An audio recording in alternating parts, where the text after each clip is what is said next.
I'm Amanda. I'm your nurse today. How are you? I'm good. How are you? Good. Welcome to the clinic. Today, before we get started, I want to talk to you about cultural awareness because this is something that's very important to us here. We want to make sure that you feel safe and respected and that we are doing what we need to do to meet your needs. So before we get into the next part, let's just go over a few questions and make sure that I'm annotating all of this. Allie, tell me, what language do you speak at home? I speak English. Okay, I'll annotate that here. And then as far as your care, do you have a preference for providers as far as gender, ethnicity, racial background, age? For anything invasive, I would prefer a female.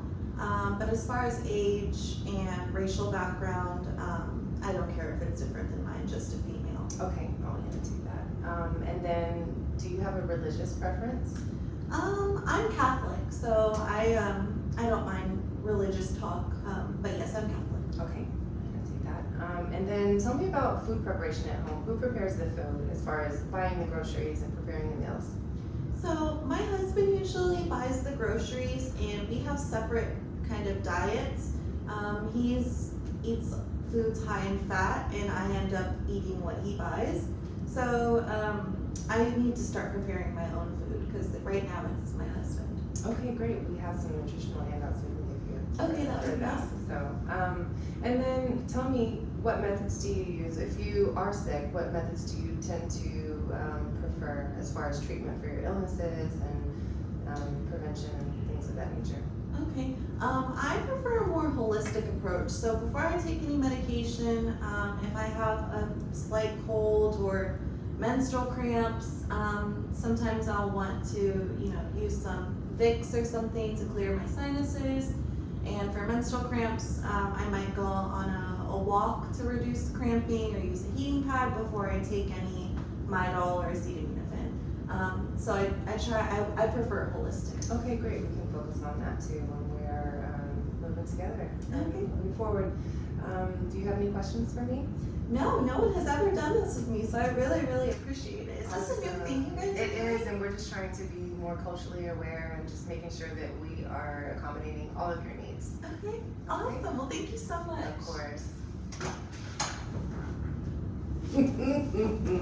Okay.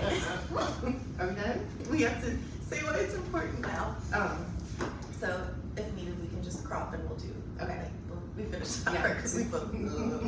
Okay.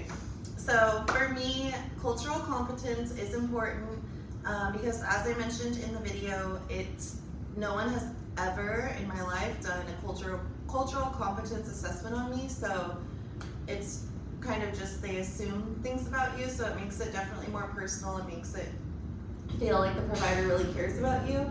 And the fact that they are annotating all of those things is really neat because you're not going to go in one ear, not the other.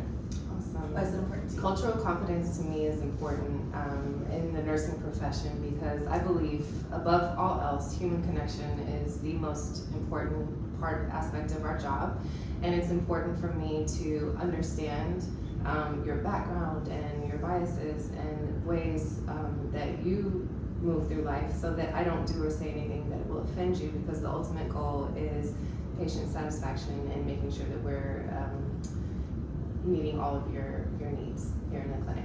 Yeah. Nice. All right, we're done. Bye. Bye.